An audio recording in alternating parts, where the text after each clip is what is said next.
S C, ನೀವು ಸ್ವಾಯತ್ತ ಸಂಸ್ಥೆ ಅಂದ್ರೆ ನಾವೇನು ತೊಗೊಳಿಕ್ಕೆ ಬರೋದಿಲ್ಲ ಅಂತ ಹೇಳ್ತೀರಿ. ಆದರೆ ಸ್ವಾಯತ್ತ ಸಂಸ್ಥೆ ನೀವು ಕೈ ಯಾಕೆ ಹಾಕ್ತಿರೋದ್ರಲ್ಲ?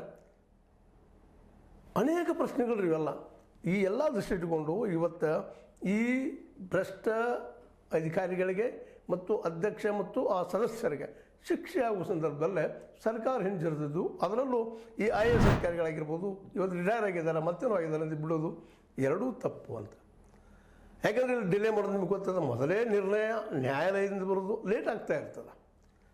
ಈಗಾಗಲೇ ಡಿಲೇ ಜಸ್ಟಿಸ್ ಇಸ್ ಡಿನೈಡ್ ಅಂತ ಮತ್ತೆ ಖಾಲಿ ಮಾತುಗಳಿದ್ದಾವೆ.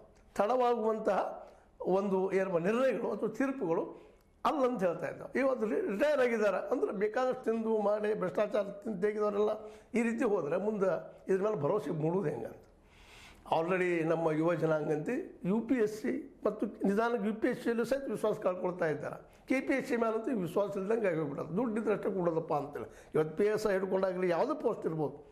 ಇಂಥ ಪ್ರಸಂಗದಲ್ಲೇ ಮತ್ತೊಂದು ಸಾಕ್ಷಿಯನ್ನು ಒದಗಿಸುವಂಥ ಕೆಲಸವನ್ನು ಈ ನಮ್ಮ ಸರ್ಕಾರ ಇವತ್ತು ಮಾಡಿದ್ದು ನಿಜವಾಗಿಯೂ ಇದು ಬಹಳ ಕನಿಷ್ಠವಾದ ಕೆಲಸ.